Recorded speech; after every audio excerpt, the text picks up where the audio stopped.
Familia, buenas tardes. Empezamos este programa con una pregunta que yo les lanzo al aire a quienes tengan edad de responderlo. ¿Qué estaban haciendo ustedes, qué estaban pensando ustedes tal día como el 5 de diciembre de 1978? Eran las horas previas a un referéndum trascendental, se quiera o no, en la historia de España. El del 6 de diciembre, el día en que España aprobó la Constitución. Posiblemente una de las leyes constitucionales más importantes de la historia de nuestro país, quizá en competencia con aquellas de 1812 de las Cortes de Cádiz. Como siempre, les invito a participar a través de nuestros perfiles en redes sociales del Facebook Ceuta Televisión y del Twitter @CeutaTV. Les invito a que nos digan desde qué parte del mundo nos están viendo y evidentemente ya habrán adivinado el tema de esta tarde, que es efectivamente la Constitución y sus 40 años de vigencia que se cumplen dentro de muy poquitas horas. Empezamos como siempre por mi izquierda a presentar a nuestros invitados, el secretario de Organización del PSOE de Ceuta, don Rafael Leal. Buenas tardes. Hola, buenas tardes. El consejero de Gobernación y miembro del Partido Popular, viene en esta calidad, don Jacobo Asuel. Buenas tardes. Muy buenas tardes. Y el secretario de la Agrupación Local de Ciudadanos, don José Manuel Gómez. Buenas tardes. Buenas tardes.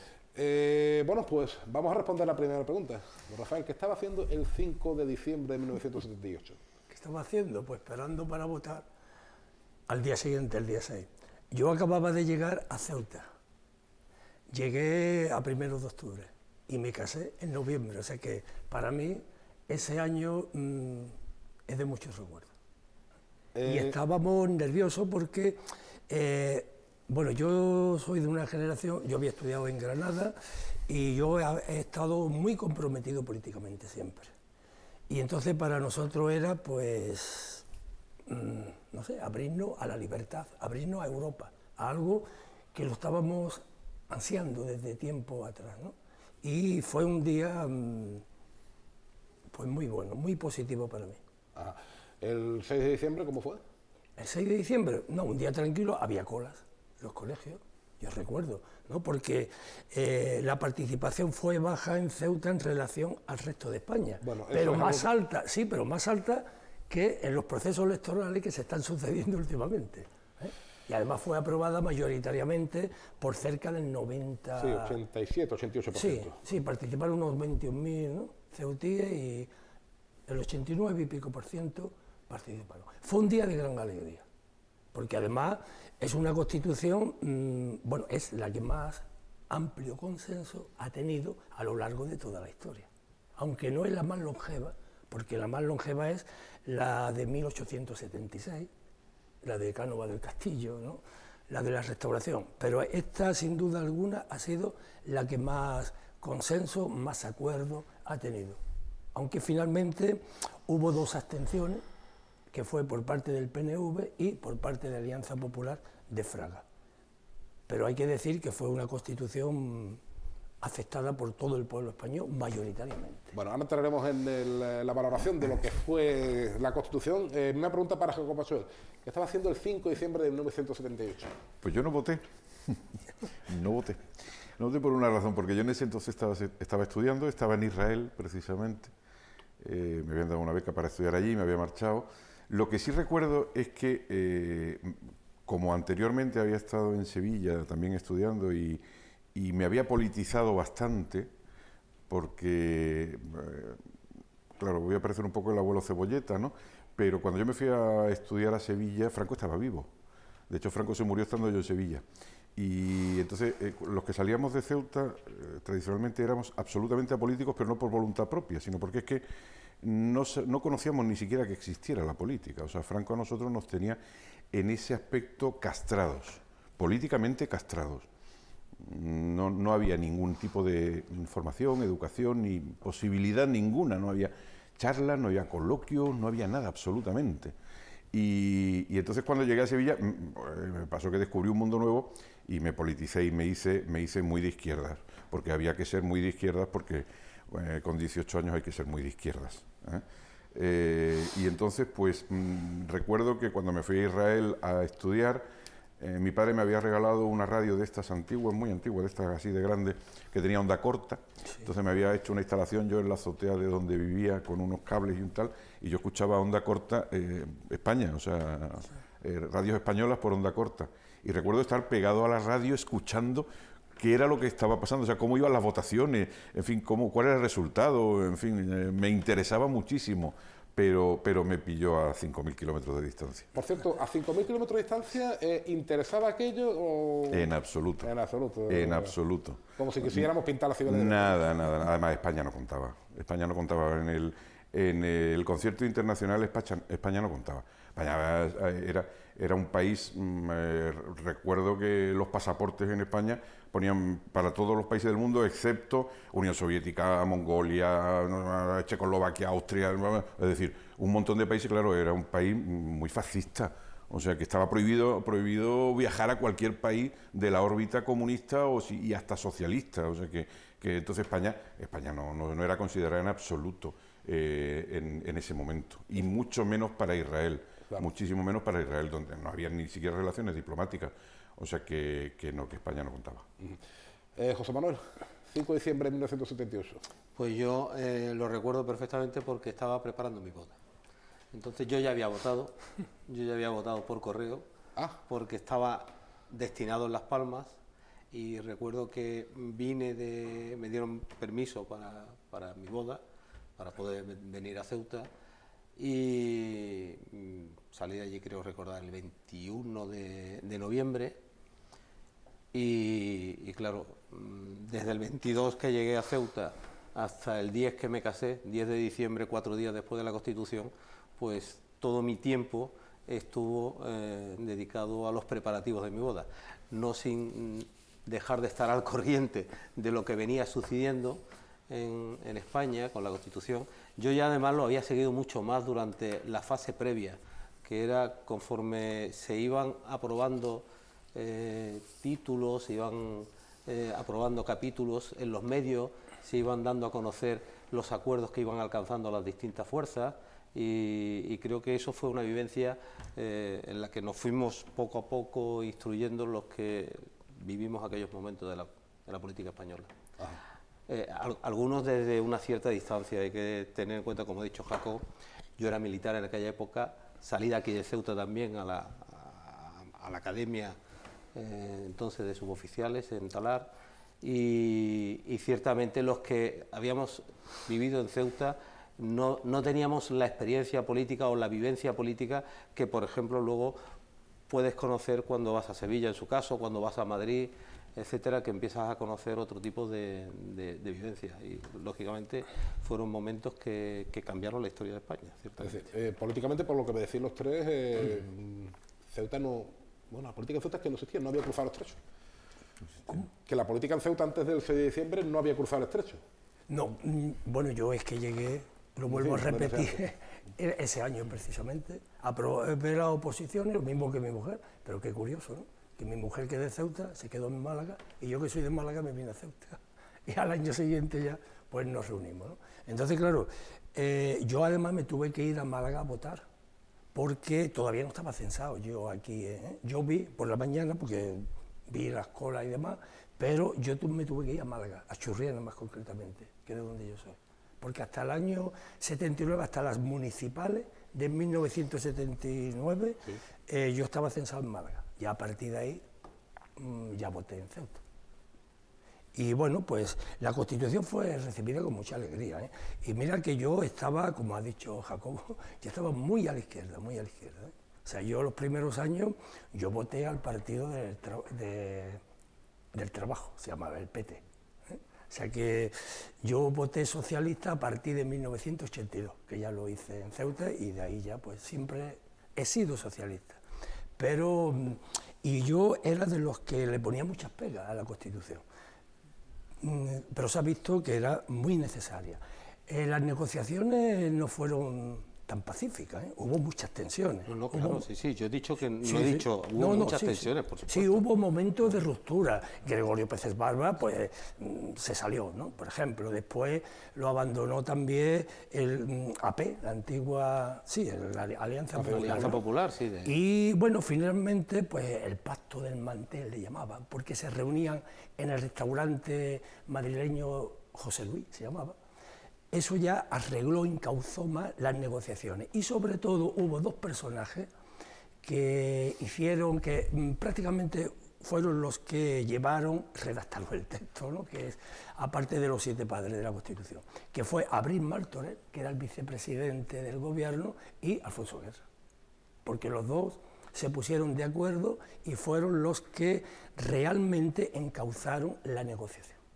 Sí, muchos personajes, ¿no?, que a los que quizá la historia no les haya dado el hueco que mereciera en tales circunstancias, ¿no? Abril Martorell, Alfonso Guerra, que fue también algunos catedráticos de Derecho como Jorge de Esteban. Estamos haciendo este programa horas después de que haya fallecido Miguel Primo de Rivera, nieto del dictador, sobrino de José Antonio, pero que fue además del fundador de la Falange, que fue además el que defendió el proyecto para la reforma constitucional en las Cortes en esos meses. Yo sí quería insistir también en una cosa, porque yo la viví, yo me acuerdo. Entre otros muchos personajes que quizás en la historia yo me acuerdo perfectamente, acababa de salir de la mili de Infantería de Marina, ahí en Tarifa, ¿no? Y yo recuerdo que al principio hubo problemas cuando se celebraron las elecciones del 15 de junio de 1977, las Cortes no se quisieron, por parte del gobierno, convertirse en Cortes constituyentes, no se quisieron. Se negaba a hacerlo y fue la presión popular, y eso yo por lo menos lo quiero dejar muy claro, fue la presión popular la que hizo posible que esas Cortes se constituyeran en constituyentes, que elaboraran, que escribieran una constitución y que posteriormente la aprobaran. Sin esa presión popular yo creo que no hubiera habido constitución, a pesar del papel que jugó, por supuesto, el rey, los políticos, Adolfo Suárez, Carrillo, Felipe González. A pesar de eso, pienso que el papel fundamental lo llevó el pueblo y la presión en la calle. Bueno, sobre la presión en la calle, ya que estamos, de aquellos años, no sé si estáis de acuerdo con Rafael o Jacob. Ya te digo desde que la distancia de Israel. Claro, pero seguía las noticias, ya te digo, por onda corta seguía las noticias de España porque me interesaban mucho. Claro, hay que tener en cuenta que me había politizado, personalmente me había politizado y además me había politizado muchísimo. O sea, intentaba recuperar todo el camino que me había perdido en los años de juventud, de adolescencia, ¿no?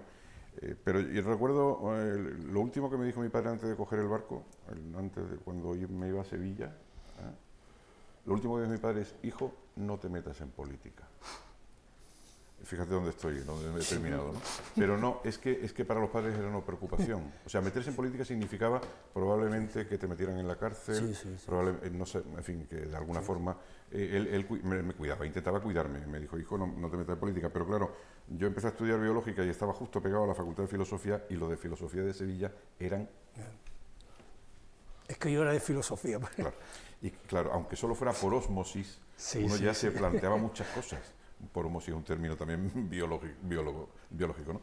Se planteaban muchas cosas. Y entonces fui absorbiendo cosas y diciendo: vamos a ver, es que hay otro mundo, aparte del que yo he vivido. Entonces, claro, todo esto me preocupaba. Y lo que me preguntaba, si efectivamente lo seguía mucho en la distancia. Pero hay que tener en cuenta que los medios de comunicación y lo que existe hoy, porque estamos hablando...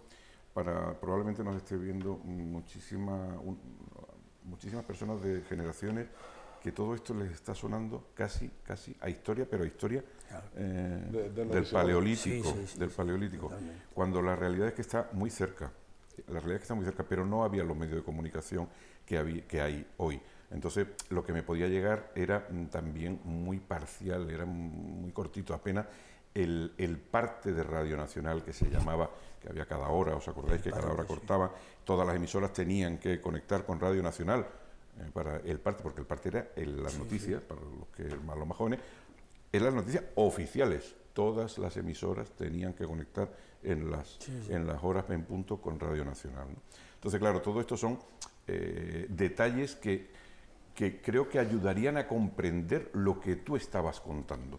Porque si no, es que es difícil para una persona del siglo XXI, un chaval de 20 años hoy, es difícil entender esto. Dice, yo de todas formas, yo recomendaría, lo tengo en casa y recomendaría casi que se estudiase la colección de vídeos o de DVDs de Victoria Prego que se llama La Transición Española.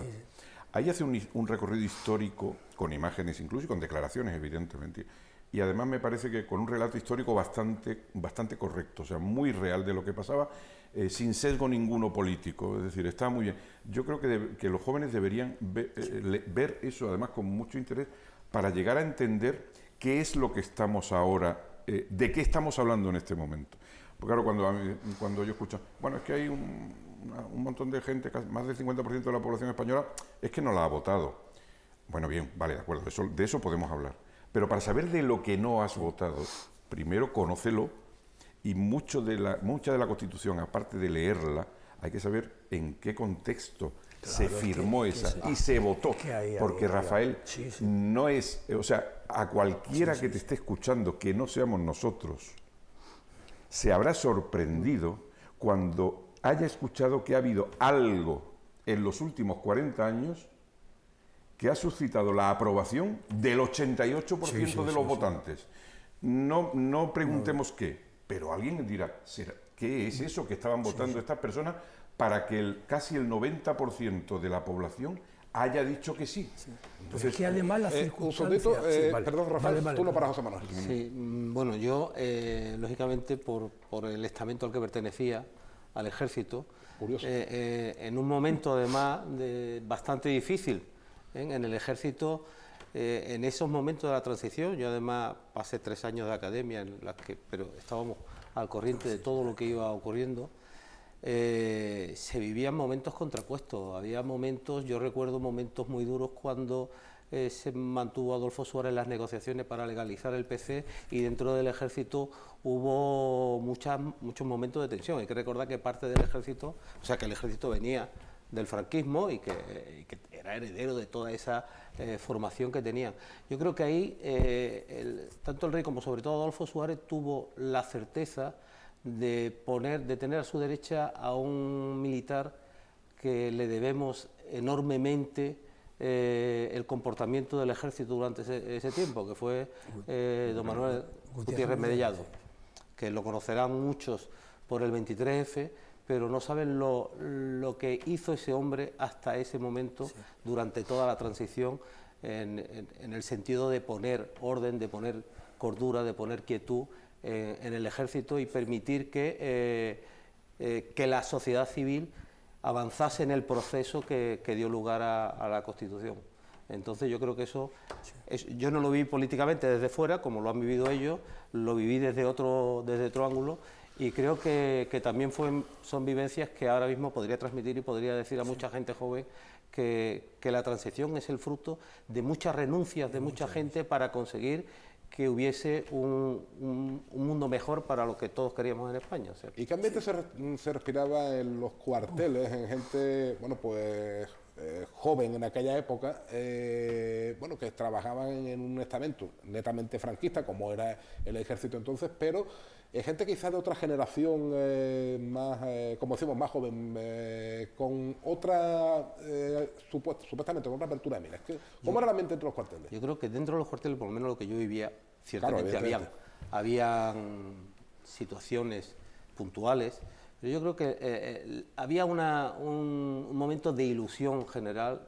Todos querían, yo creo que toda la nación, incluso el estamento militar, estaba contagiado de que había que cerrar una etapa de la vida política en España y que había que abrir una nueva etapa, y que el ejército no tenía que ser ni para frenar ni para influir en la toma de decisiones.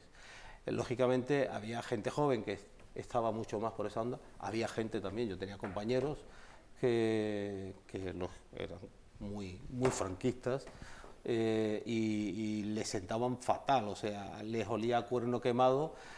Yo recuerdo cuando Adolfo Suárez se reunía, bueno, lo leí posteriormente, pero las reuniones que nos llegaba a nosotros la información de que se iba a legalizar, cuando nos llegaba la información que se iba a legalizar el PC, en algunos cuarteles saltaron chispas, y sin embargo todo se acabó apaciguando y diciendo, tranquilo, que es un momento que hay que tirar hacia adelante, y yo creo que fue un acierto sobre todo del extraordinario general Gutiérrez Mellado, que fue el que llevó el ejército en esos momentos. No, sí. Es que a mí en el análisis anterior se me había olvidado algo muy importante, y es el momento en que se hizo la transición y el momento en que se elaboró la Constitución. teníamos por un lado el terrorismo de ETA, casi cada semana.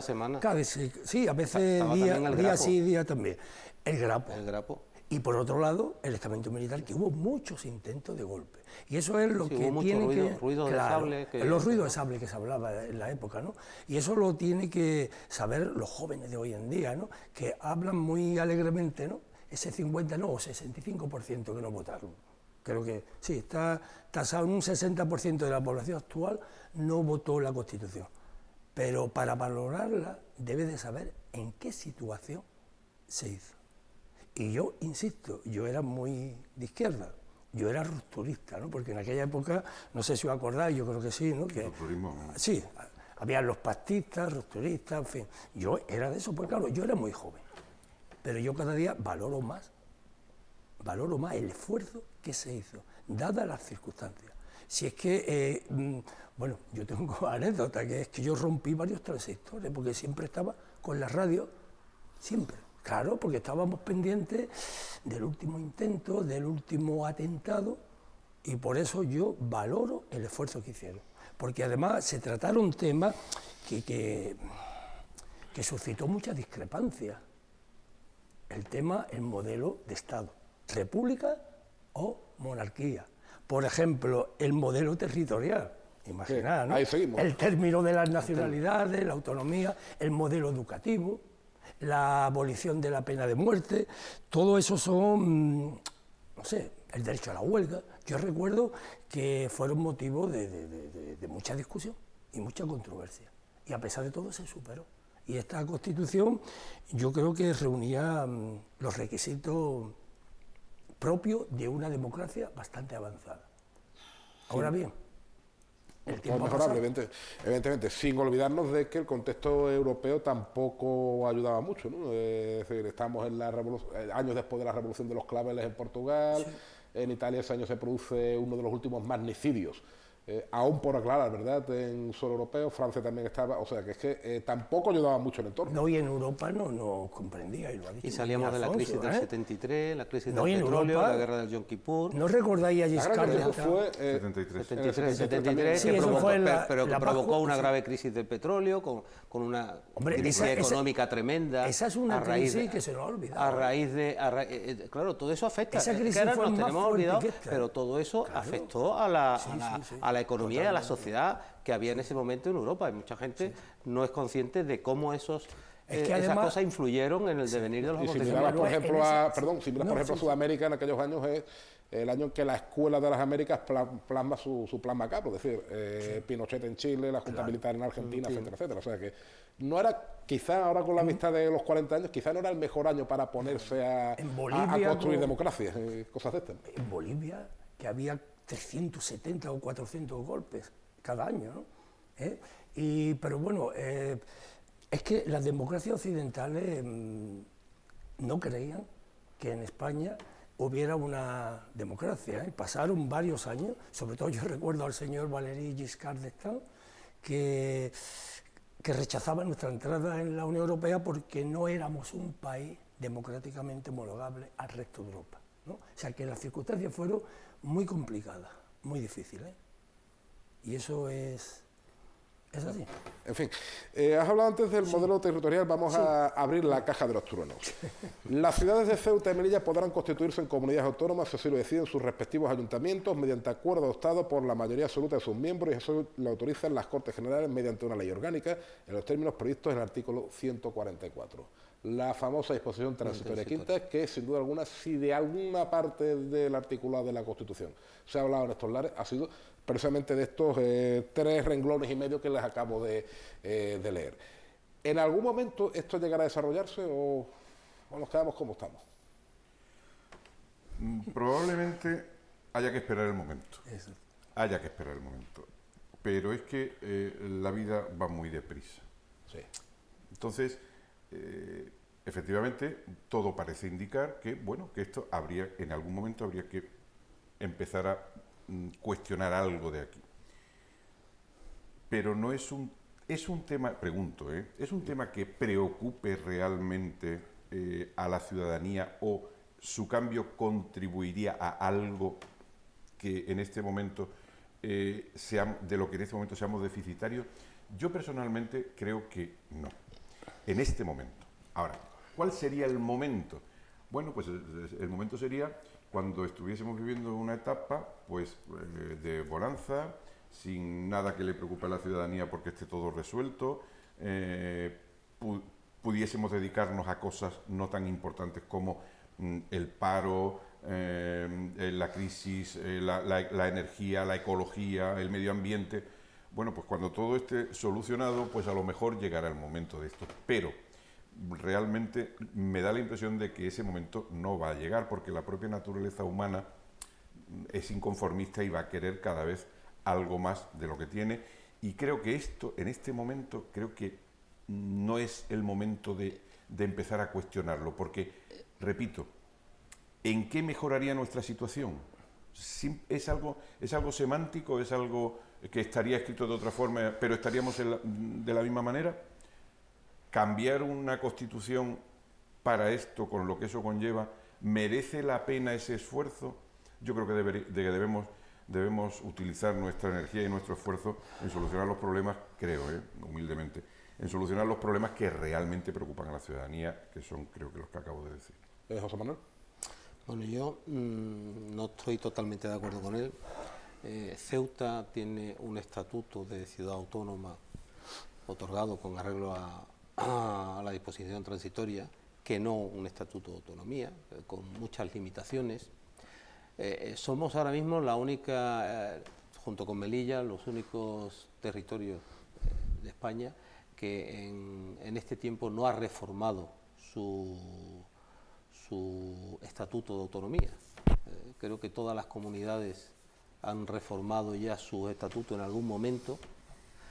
Ceuta todavía no ha reformado, pero siendo eso importante, que yo creo que se podría hacer una reforma para mejorar esa carta que se nos otorgó, es que lo más grave aún desde nuestro punto de vista es que ni siquiera se ha desarrollado determinadas competencias que venían otorgadas en el estatuto que tenemos dado. Yo no soy jurista, pero cuando he hablado con compañeros juristas y con algún catedrático de Derecho Constitucional que asesora al partido en Madrid, nos ha dicho que lo grave del Estatuto de la Ciudad es que está por desarrollar, es que podríamos tener competencia o tendríamos influencia o poder desarrollar actividades que con un desarrollo legislativo de dicho estatuto podrían llegar a Ceuta. ¿Qué ocurre? Que todo lo tiene que desarrollar el Gobierno de la Nación, a diferencia de los estatutos de autonomía, que le otorga a cada comunidad la capacidad legislativa para otorgarse leyes con las que poder gobernar. Ocurre que todo el desarrollo normativo de nuestro estatuto lo tiene que hacer el Gobierno, porque la ciudad de Ceuta no tiene capacidad legislativa. ¿Eso qué problema entraña? Que la legislación española establece que las leyes que hace el Gobierno tienen carácter accesorio en el resto del territorio español. ¿Y qué ha ocurrido? Pues como ha ocurrido, por ejemplo, con la ley del suelo, ¿no? Que es la ley del suelo que tenemos vigente aquí en Ceuta, es del año 68, con alguna rectificación. ¿Por qué? Pues porque cuando se hizo una ley del suelo en el 92 fue derogada por el Tribunal Constitucional por inconstitucionalidad, porque invadía competencias de las comunidades autónomas. Y Ceuta desde entonces no tiene ley del suelo. El Gobierno no ha legislado nada para Ceuta y ese es un claro ejemplo de por qué estamos así. Y es un grave problema porque, por ejemplo, tenemos graves problemas de urbanismo, tenemos un PEGOU que no sé si alguna vez verá la luz, pero tenemos graves problemas, no solo ese ha sido un ejemplo y que para nosotros es importante, sería importante por lo menos afrontar esa necesidad de desarrollar adecuadamente las posibilidades que el estatuto que tenemos nos da, y entonces habría que trabajar en ello, habría que ver la forma jurídica en la que, siendo el Gobierno de la Nación el que haga las leyes para Ceuta, al menos que se tenga en cuenta la opinión de Ceuta y que se pueda cambiar determinados aspectos. Rafael. Bueno, sí, en un futuro proyecto de reforma que nosotros estamos proponiendo, ¿no?, desde hace ya tiempo, pues habría que ver cómo encajar Ceuta dentro de esa reforma de la Constitución. Se podría hacer muchas mejoras, pero yo en este caso quiero ser también muy concreto y decir que si no hay consenso, y aquí parece que no lo hay en esta mesa, si no hay consenso, poco podemos hacer. Porque, claro, toda esta reforma necesita de una amplia mayoría que apoye estas reformas. Pero, desde luego, mejora habría que hacerla, ¿no? Porque, como ha dicho también José Manuel, pues hay cosas, hay competencia, ¿no?, que todavía no se ha puesto en marcha y debería de hacerse ya. Por ejemplo, pero, por eso el tema de los problemas que tenemos, ¿no?, con el PEGO, los problemas... Son problemas de claro, competencia en la ley del suelo, que no tenemos una ley del suelo que nos permita trabajar como trabajan el resto de las comunidades. Entonces, claro, tenemos una ley preconstitucional. Sí, ahora mismo, además hay un momento, con una cantidad de deficiencias tremenda a la hora de dar herramientas a los urbanistas para desarrollar un desarrollo urbanístico adecuado. Pero que yo creo que todas esas herramientas las comunidades las han resuelto. Hay que hablarlo, que hay que dialogarlo con mucha... Claro, pero hay que ponerse a ellos. Si no nos ponemos a ellos, nunca siempre va a estar ahí. Bueno, coger el tren para Ceuta sería, pues, poner en marcha esta reforma que nosotros estamos proponiendo, ¿no? Es una reforma para adaptar a la Constitución al siglo XXI, ¿no? Para que los jóvenes, por ejemplo, pues la sientan como suya, ¿no? Por ejemplo, ¿no? Pues, y eso sería un momento de plantearse qué hacer en Ceuta, cómo mejorar su estatus. Sería el momento de hacerlo, ¿no? Jacob, Vamos a ver. en lo del desarrollo del actual estatuto de autonomía. Estoy de acuerdo con José Manuel en que efectivamente el tema de la ley del suelo ha impedido muchas cosas. El PEGO, espero que lo aprobemos antes de terminar la legislatura, es la intención. Seguramente con otra ley lo habríais sacado mucho antes, pero vamos. Sí, pero bueno, es la que tenemos y de momento es más importante aprobarlo que ponerse ahora a cambiar competencias y demás. Creo que es más práctico. Pero los problemas que tiene Ceuta, aparte de eso, los problemas troncales que tiene Ceuta, realmente quien los tiene que solucionar es el Estado, aunque tuviésemos competencia. Es decir, ¿cuáles son los problemas de Ceuta en este momento? Y previsiblemente en un futuro más o menos próximo. Pues tenemos un problema de inmigración importante en cuanto a que tenemos la valla, el salto y tal, atención a esos inmigrantes, problema de menores extranjeros no acompañados. Son problemas que tiene que solucionar, que esa competencia no la podremos tener nosotros, puesto que está intrínsecamente ligado a una frontera. La frontera es competencia, desde luego, del Estado y, en todo caso, de la Unión Europea. Ese es el problema, en este momento, más importante que tenemos en Ceuta, que efectivamente conlleva una serie de recursos, incluso de los propios ceutíes, que tienen que dedicarle a estos colectivos y que, bueno, pues si se dedican a estos colectivos, no se les puede dedicar a necesidades de los propios ceutíes. Y eso no hay constitución, ni competencia, ni capacidad legislativa que lo arregle. Eso tiene que ser el Estado. Estamos en un momento en que hay incluso algunas voces que dicen que determinadas competencias deberían volver al gobierno central. Algunas voces ya se postulan, concretamente educación y sanidad, concretamente. Bueno, es un melón que habrá que abrir en algún momento. Si verdaderamente llega el momento de que sea interesante e importante hacerlo, pues se pondrá encima de la mesa.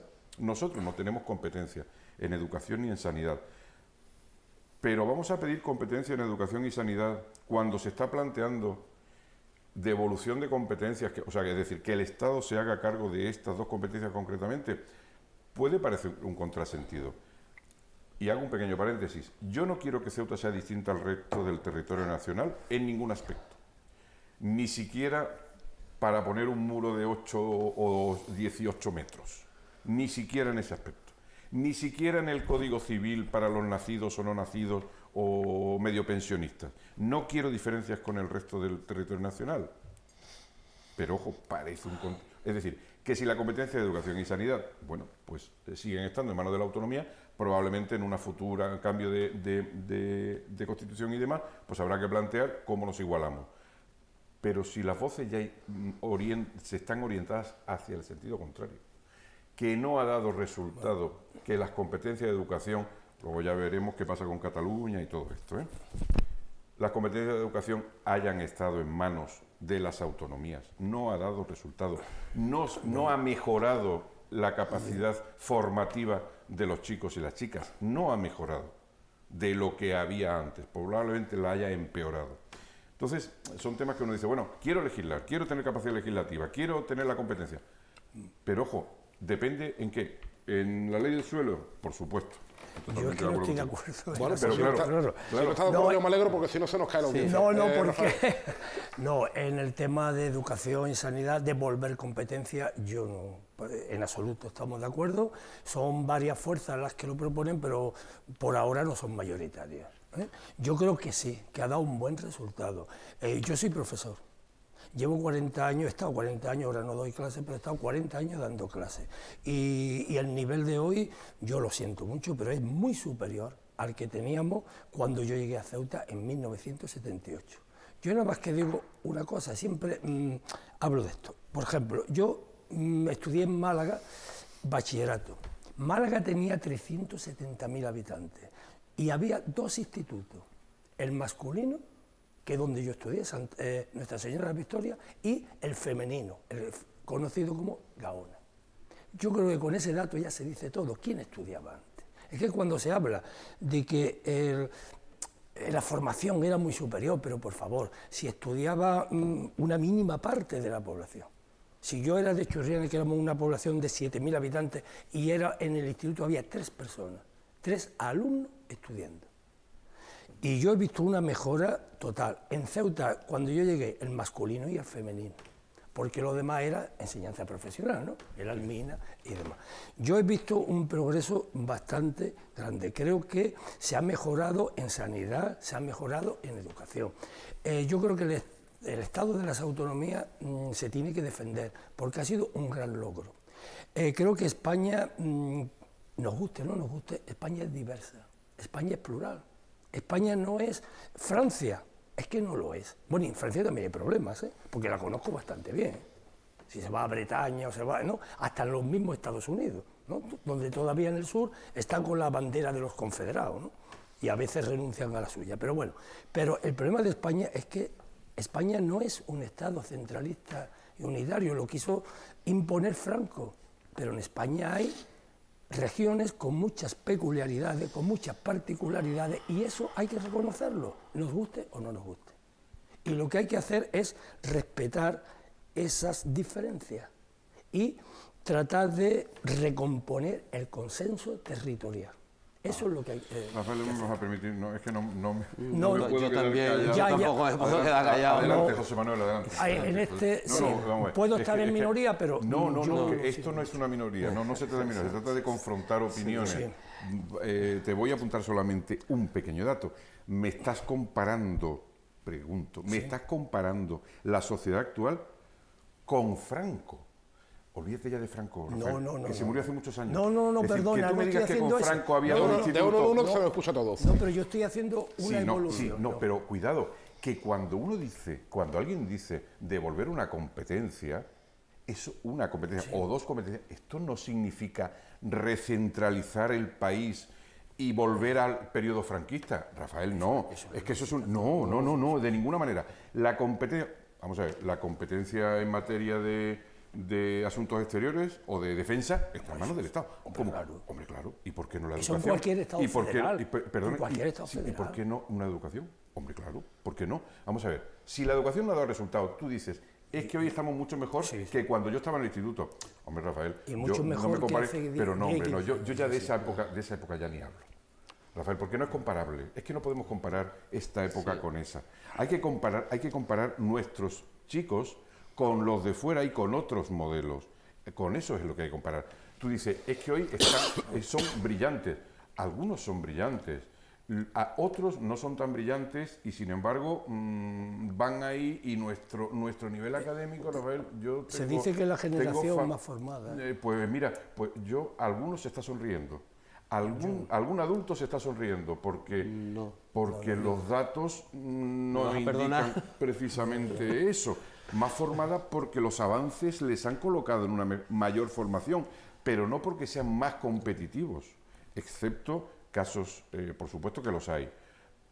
Pero vamos, la generalidad dice que tú pregúntale a un niño de hoy cuál es la capital a un niño, a un joven de hoy, cuál es la capital de Dinamarca, y probablemente no sepa cuál es la capital de Dinamarca. ¿Por qué? Pues porque no han estudiado lo que tenían que estudiar. Vamos a ver, no vamos a entrar ahora en el detalle, ¿vale? Pero a mí me parece, me da la impresión de que ya hay algunas voces, y no son minoritarias, algunas veces que están diciendo, señores, si nos hemos equivocado, volvamos otra vez a la casilla de salida, con todos los avances que tenemos.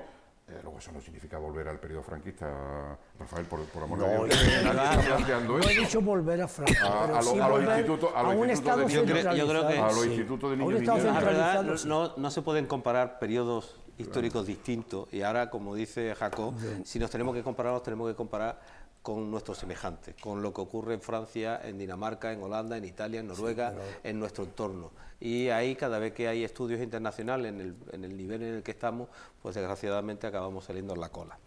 Eso es en cuanto a lo que tenemos, pero eso es para alcanzar un pacto de la educación y ver qué sistema educativo queremos. Lo que está claro es que Ciudadanos, desde luego, lo que tiene claro es que queremos un país de iguales, que todos los españoles seamos iguales. Y ahora mismo, en educación, en sanidad, en otros aspectos, pero sobre todo en esos dos, en España no somos iguales. En España hay muchas diferencias provocadas por la disparidad o la dispersión en las competencias educativas que están entregadas. Entonces, recientemente, hasta la alta inspección educativa se le ponen trabas en Cataluña. Ha salido un informe reciente, una crítica del alto inspector. Podremos estar o no estar de acuerdo, pero está claro que necesitamos, por un lado, de hecho, se había creado una comisión en el Congreso para un pacto, para hacer un nuevo pacto por la educación, y que quien lo ha abandonado ha sido el PSOE, y se ha quedado la comisión ahí pendiente de ver si seguimos avanzando o no. Pero lo que está claro es que yo creo que todos los que creemos en reformar, las cosas que hay que reformar de la Constitución, que yo soy de la opinión de que no son muchas, porque tenemos una buena Constitución, pero quizás con el tiempo hay que reformar algunas cosas, empezando, por ejemplo, con la sucesión a la corona, que todavía tenemos ahí. Sí, Está resuelto porque solo tenemos 2 princesas, pero vamos, que no se quede embarazada nuestra reina y nos traiga un varón, y nos pondría en un problema. Pero aparte de ese jocoso comentario, yo creo que tenemos que cambiar algunas cosas para el Estado no recuperar totalmente la competencia en educación, porque se puede descentralizar determinados aspectos de la educación, pero que toda la educación, todos los españoles accedan en iguales condiciones. A la sanidad exactamente igual. El problema que tenemos un ceutí que va a Cataluña, o un sevillano, y va a acudir a urgencia porque está allí pasando unas vacaciones y se ha encontrado mal, y no te quiero decir los problemas que tiene para que te atiendan. Bueno, pero no solo Cataluña, yo conozco casos... Bueno, he puesto Cataluña como en Valencia o en Madrid, en cualquier sitio. Pero es por el hecho de que las competencias están... Conozco casos en los que 5 años después de que alguien se tomara una pastilla para un mareo en las Islas Canarias, le ha venido a algún ceutí un embargo de 200 euros por parte de la agencia tributaria. Lo que sí está claro es que, ahora te doy paso, Rafael, pero me da la impresión, escuchando a nuestros contertulios, que uno de los grandes hechos de la transición nos gustan a algunos de los tres, que es el famoso café para todos. Escuchando a reflexionar ahora en la educación, es decir, el mismo traje para las 17 comunidades. Ceuta y Melilla, ya sabemos que bueno, pues, estamos aquí, ya que somos diferentes hasta para esto, ¿no? Pero por lo que estamos comentando, tanto a la hora de devolver competencias en educación, como no. La Constitución no tiene café para todos, ¿eh? Fue un intento para acabar con el problema territorial, que al parecer, pues no sé si habrá resultado positivo o no. Yo pienso que sí, a pesar de todos los problemas que hay. Pero refiriéndome, y ya para acabar, ¿no?, con el tema anterior, es que se nos olvida en el análisis algo muy importante, que es el tema socioeconómico y cultural, ¿eh? Por favor, que eso se ve aquí en Ceuta, que de eso pues es un poco de educación. En Ceuta uno de los problemas que tenemos es el fracaso escolar. ¿Por qué ocurre?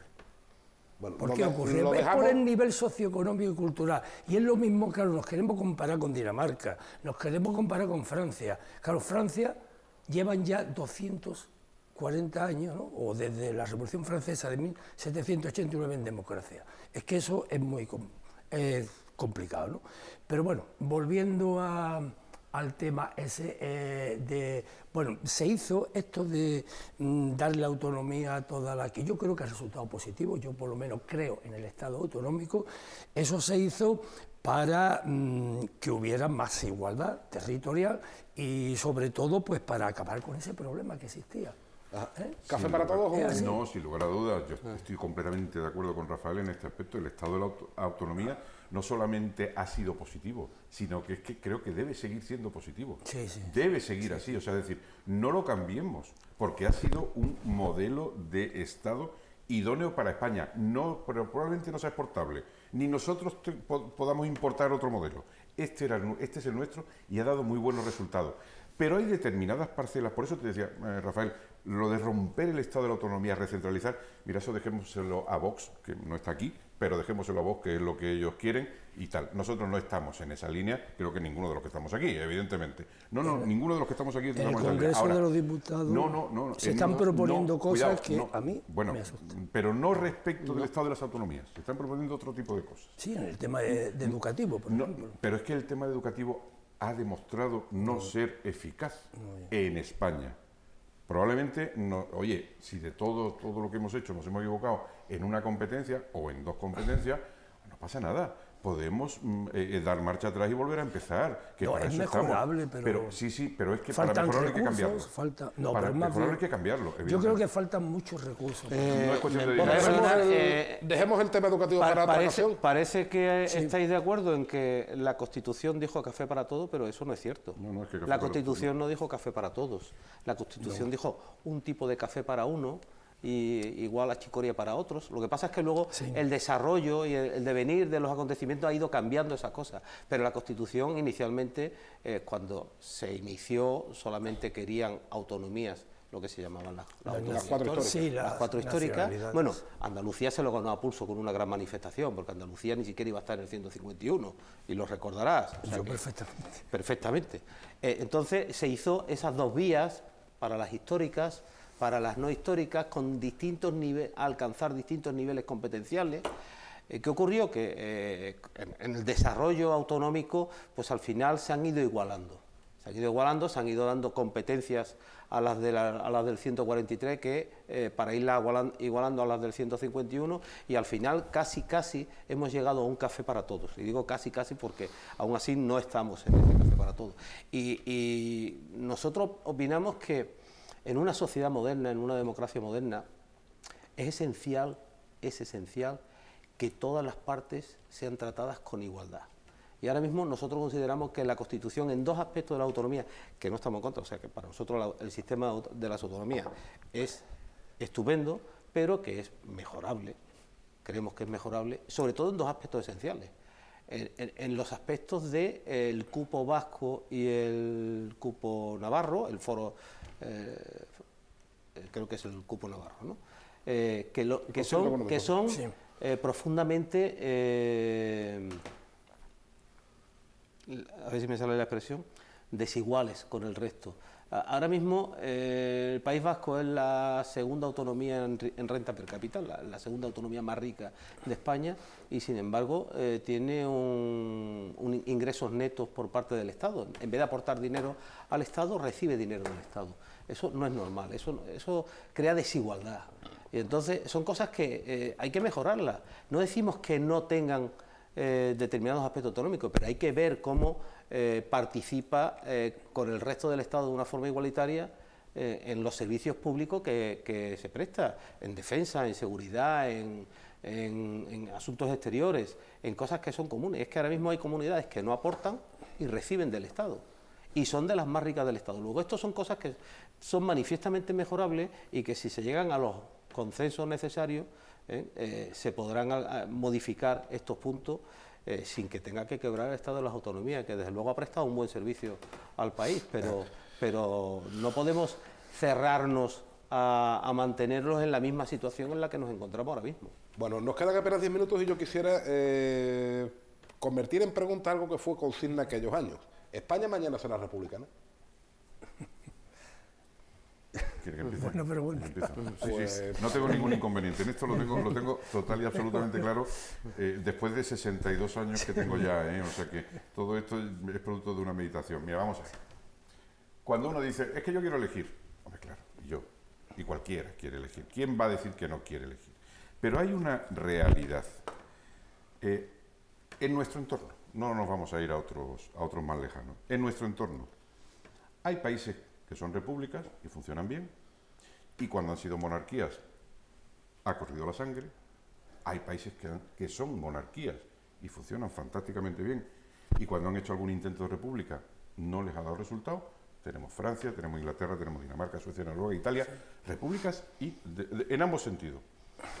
Yo creo que es que cada país, no sé por qué motivo, porque no soy sociólogo y creo que alguien debería investigar sobre ello, porque es curioso. Países tan cercanos, con idiosincrasias tan parecidas, todos del mismo entorno occidental, con unas formaciones y educaciones muy parecidas, que vienen de Roma, de Grecia y tal. Sin embargo, a unos les viene bien. Francia, por ejemplo, les viene bien la República. Cuando fue una monarquía fue un desastre. Y sin embargo, en Inglaterra o en Dinamarca, o en Bélgica, las monarquías van fantásticamente bien. Y cuando han hecho algún intento de república en alguno de ellos, pues no les ha ido tan bien. Mira, yo creo que nosotros hemos dado con nuestro sistema ideal de jefatura de Estado, que es la monarquía. De hecho, cuando hemos tenido república no ha salido tan bien. En otras ocasiones, cuando hemos tenido monarquía, tampoco. Cuidado. Sí, no, y el contexto no es el Cuidado. Pero es que resulta que esto está funcionando. Y digo yo, ¿para qué cambiarlo si funciona? Si a nosotros parece ser que este sistema, esta forma de jefatura de Estado es la que nos va bien, al igual que en otros países es la misma u otra, y les va bien, ¿para qué cambiarlo? En eso soy pragmático. José Manuel. Pues en eso casi coincido con Jacob. Yo creo que las jefaturas de Estado es una forma de organizarse un país. Hay distintas formas, república, monarquía, algunos se organizan como dictaduras, pero a uno le funciona de un modo y de otro. Pero en definitiva, el hecho de que el país funcione mejor o peor no va a estar en la discusión entre monarquía y república, y lo vemos en nuestro entorno. Yo estoy seguro, por ejemplo, que Bélgica se mantiene unida gracias a que es una monarquía. Si no, los flamencos y los valones habrían salido ya a bofetones. O sea que yo creo que, como dice él, hemos alcanzado un sistema en el cual hay un equilibrio. La monarquía es una jefatura de Estado representativa. En la república hay república en la cual es la presidencia representativa, como es Italia, cuyo presidente tiene poco, o Alemania, y sin embargo hay otras repúblicas como Francia en la que el presidente tiene un poder ejecutivo importante. Entonces, depende de cada Estado elige o ha elegido su forma, la forma en la que las cosas le han ido funcionando. Y cuando las cosas funcionan, como dicen, pues ¿para qué vamos a tratar de cambiarla? No sea que acabamos averiando el coche. Rafael. Pues vamos a ver, se dice que España es un país monárquico, pero sin monárquico, ¿no? Eso se dice, y yo creo que es cierto, ¿no? Yo no soy monárquico, yo soy republicano, pero yo creo que ahora no es el momento de abrir este debate. Ya lo que nos faltaba con la situación, el problema territorial que tenemos, yo creo que ahora no debemos de debatir si monarquía o república. Creo que podemos seguir con este sistema y, bueno, pues ya veremos en un futuro si hay que cambiarlo. Pero por ahora no nos metamos en aventuras, que nos pueden salir peor. Sí, porque es verdad que las dos experiencias republicanas, insisto, salvando el contexto, que no sería justo analizarlo, no han terminado bien. Como tampoco sería justo comparar esta monarquía con otras monarquías monarquía, feudales. El contexto es distinto. El contexto, tenemos una monarquía parlamentaria, el rey no tiene absolutamente ningún poder ejecutivo, en fin, todo. Pero yo sí quiero, vamos a ver, yo para mí la Segunda República sí hubiera podido salir bien. Lo que pasa es que hubo un golpe de Estado que, como fracasó, después se convirtió en una guerra civil, pero yo en la Segunda República sí. Hombre, la primera fue una república espontánea que allí nadie sabía lo que quería, ¿no? Con 4 gobiernos diferentes en 11 meses, pero la Segunda República yo sí creo en ella. Yo la he estudiado bastante y se avanzó mucho, sobre todo en educación, que hemos estado antes debatiendo. Y yo la Segunda República sí la salvo. O sea, yo no la comparo con la primera, que sí que fue un periodo muy inestable. Bueno, de la Primera República buscan ustedes con la frase más célebre del que fue su presidente, Estanislao Figueras. No la vamos a repetir ahora porque... Bueno, de cuatro. En horario... No, es que estamos en horario no infantil, pero... No, pero sí es que hubo 4. En 11 meses, 4 presidentes. Sí, pero bueno, busca usted la frase más célebre de La frase Figueras. de Figueras fue gloriosa. Fue gloriosa, en fin. Nada, nos quedan apenas minutos. Yo prefiero emplazaros, si ustedes no tienen inconvenientes, menos aquí dentro de otros 40 años.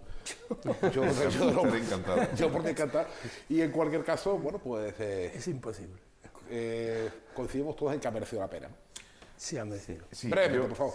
Yo ya como última intervención mía, sí, bueno. penúltima, no me gusta nunca decir última, sí que me gustaría decir que el otro día el presidente Vivas dijo que, en fin, que la Constitución, que probablemente haya que retocarla, pero si es un edificio que nos ha albergado a todos y que probablemente pues haya que cambiar la solería de una habitación o darle una mano de pintura a otra, pero que los cimientos no se deben tocar porque corremos el riesgo de que el edificio se caiga. Yo la Constitución la comparo con, no olvidemos que tiene nombre de mujer, es femenina y por tanto merece muchísimo respeto. La Constitución la compara con esa madre de familia que ha conseguido mantener a la familia unida, siendo cada elemento familiar distinto, y unos se han casado con uno, el otro se ha casado con otro, uno ha tenido unos hijos, el otro tal, pero esa madre ha conseguido mantener a la familia unida, a base de mucho esfuerzo y de mucho sacrificio, y sin embargo lo ha conseguido. Yo creo que merece todo nuestro respeto, ha hecho y está haciendo un muy buen trabajo y por tanto no merece en este momento decir vamos a quitar a la madre de en medio y vamos a poner otra porque vamos a abrir una posibilidad, cosas que probablemente no necesitan ser cambiadas. Sí, Rafael. Sí, vamos, para mí ha sido muy positiva, sobre todo para los que hemos vivido los últimos años de la dictadura de Franco, ¿no? Fue entrar en un mundo nuevo, fue entrar en un país libre, ¿no? Y democrático, por supuesto. Pero han pasado 40 años. Han pasado 40 años y esta Constitución, por lo menos los socialistas creemos que hay que adaptarla al siglo XXI. Hay que recomponer el consenso territorial, por ejemplo. Habría que incorporar nuevas formas de participación en la vida política, ¿no? Introducir el medio ambiente. Por ejemplo, reflejar de forma más clara y evidente el tema de la violencia de género. Pero en fin, no, y quiero acabar ya con dos cosas. Es que tenemos que acabar. No, mira, es que si no hay consenso, al menos sí podíamos empezar por dos, que sí creo que hay consenso, por dos reformas, como sería los aforamientos y la modificación del artículo 49 de la Constitución, en el que se hace referencia a las personas con discapacidad. Y es que en el artículo 49 se dice personas... minusválidas, sí, incapaces o algo así. Disminuido. O disminuido. Eso es sangrante. Yo creo que ahí estamos de acuerdo. José Manuel. Sí, yo creo que hay que hacer las reformas que sean necesarias manteniendo la estructura constitucional que tenemos. Lo que no me parece bien es lanzar, porque ha hecho referencia a la supresión de los aforamientos. Sí. Bueno, me parece muy bien, pero que no nos digan que van a hacer una reforma de la Constitución para suprimir los aforamientos y lo que hagan sea una pseudo reforma en la cual se mantienen todos los aforamientos de todos los cargos políticos como consecuencia de su actividad política. O sea, lo que pretende el señor Pedro Sánchez con su supuesta derogación de aforamientos no es más que blindar de facto a los imputados que tiene o pueda tener ahora o en el futuro por causas de su actividad política. Ciudadanos quiere eliminar los aforamientos, pero quiere eliminar todos los aforamientos. Precisamente eso, los primeros que hay que eliminar son los aforamientos por causa política. Dejemos el tema para otra ocasión, básicamente porque es que nos quedamos sin tiempo para otra cosa que no sea agradecerles a todos nuestros contertulios de hoy que hayan estado con nosotros y a ustedes desplazarles a una nueva cita que tendrá lugar la próxima semana. Sean felices.